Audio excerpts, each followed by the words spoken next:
Alchemy. In order to extract more from the air that we breathe, it is necessary to have in the human organism a certain quantity of corresponding fine substances. Then the fine material contained within the mechanism act like a magnet, attracting fine particles contained within inhaled air. We can return here to the old alchemical law. In order to make gold, it is first of all necessary to have a certain quantity of real gold. If no gold whatsoever is available for the transformation, then there is no means with which to make more gold. The whole of alchemy is nothing but an allegorical description of the human factory, and its work of transforming base metals, which are coarse substances, into precious ones or fine substances. We have followed the development of 2 octaves thus far, and said that the 3rd octave, the octave of impressions, begins through conscious effort. Where Do 48 passes into Re 24. And where Re 24 passes into Mi 12. At this point, as illustrated, the development of the octave of impressions comes to a halt, after the first conscious shock. If we examine then the result of the development of these 3 octaves, we see that the first octave has reached T12, the second La 6 and the third Mi 12. Here, the first and third octaves stop at notes that are unable to pass to the following notes. This is illustrated in a complete picture of the intensive work of the human mechanism and transformation of substances from the products of nutrition, after the first conscious shock. For the 2 octaves to develop further, a second conscious shock is needed at a certain point in the mechanism, and a new conscious effort is required which enables the 2 octaves to continue their development. The nature of this effort demands special study. From the point of view of the general work of the mechanism, it can be said that this effort is connected with our emotional life, where it appears as a special influence over one's emotions. However, what kind of influence this really is, and how it can be produced, can be explained only with regard to a more general description of the work of the human factory, or of the human mechanism. The practice of not expressing unpleasant emotions, of not identifying, of not considering inwardly. All of which is preparation that is required of us for the second effort. If we now take the work of the human mechanism as a whole, we should be able to see, at the moments when the production of fine substances is arrested, by what means we can increase the productive output of the factory. We can see that under ordinary conditions, and working with just one mechanical shock, the factory produces only a small quantity of the fine substances, in fact only T12. Working with one mechanical and one conscious shock, the factory is able to produce a much greater quantity of fine substances. Working with 2 conscious shocks, the factory can produce a quantity of the fine substances such as in the course of time, will completely change the nature of the factory itself. The 3-story factory also represents the universe in miniature, and is constructed according to the same laws, and on the same plan as the entire universe. In order to understand this analogy between man, the human mechanism, and the universe, let's take the world as we did before, in the form of 3 octaves. From the absolute to the sun. From the sun to the earth. And from the earth to the moon. Each of these octaves lacks a semitone between Fa and Mi, and in each octave the place of this missing semitone is taken by a certain kind of shock, that is created artificially, at a given point. If we then begin to look for an analogy between the 3-story factory and the 3 octaves of the universe, we realize that the 3 additional shocks in the 3 octaves of the universe correspond to the 3 types of food entering the human organism. The shock in the lower octave corresponds to physical food. That shock is Do 768 of the cosmic 3-story factory. The shock in the middle octave corresponds to air. This shock is Do 192 of the cosmic 3-story factory. The shock in the upper octave corresponds to impressions, which is Do 48 of the cosmic 3-story factory. In the inner work of this cosmic 3-story factory, all 3 kinds of food undergo the exact same transformation as in the human factory, on the same plan, and in accordance with the same laws. As above so below.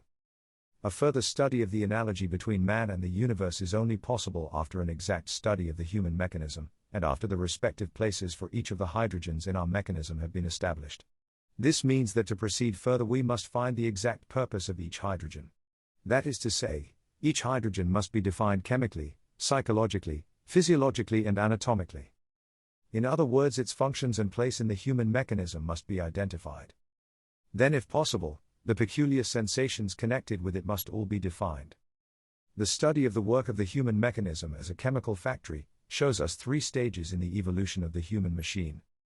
The first stage refers to the work of the human mechanism, as it has been created by nature, that is to say to the life and functions of man number 1, man number 2 and man number 3.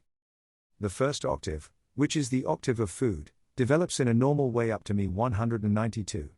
At this point it automatically receives a shock from the beginning of the second octave, and its development goes on consecutively all the way through to T12. The second octave, that is the air octave, begins with Do 192, and develops to Mi 48, where it then stops. The third octave, that is the octave of impressions, begins with Do 48 and simply remains there. Thus 7 notes of the first octave, 3 notes of the second octave and 1 note of the third octave represent a complete picture of the work of the human factory, in its first or natural stage of work. Nature has provided only one shock, received from the entrance of the second octave, that helps me of the first octave to pass to Fa. However, nature did not foresee, and did not provide the second shock, which is the shock that can help the development of the third octave, and thereby enable me of the second octave to pass to Fa. A person must create this shock themselves, through their own personal effort, if they desire to increase the output of fine hydrogens in their mechanism. The second stage refers to the work of the human mechanism, when one creates a conscious volitional shock, at the point Do 48. In the first place, this volitional shock is transmitted to the second octave, that is then able to develop as far as So 12, or even further up to La 6 and so on, if the work of the mechanism is sufficiently intense. The same shock also enables the third octave to develop, that is the octave of impressions, which in this event reaches Mi 12. Hence, in the second stage of the work of the human mechanism, we see the full development of the second octave, and the next 3 notes of the third octave. The first octave has stopped at the note T12, the third at the note Mi 12. Neither of these octaves, however, can proceed any further without an additional shock. The nature of this second shock cannot be described as easily as the nature of the first volitional shock, at Do 48. In order to understand the nature of this shock, it is necessary to understand the meaning of T12 and Mi 12.